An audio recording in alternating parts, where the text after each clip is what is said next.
Love and respect find the most beautiful expression through music.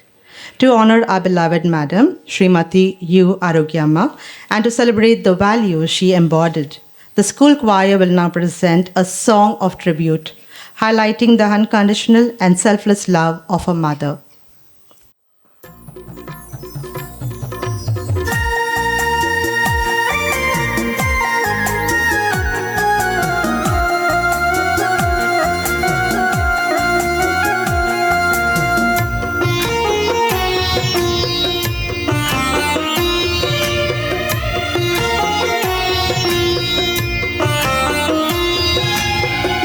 అమ్మలాగి పాటే అమృతమే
What a beautiful and heartfelt song. Truly, love never fades, it blooms forever. Thank you, dear students.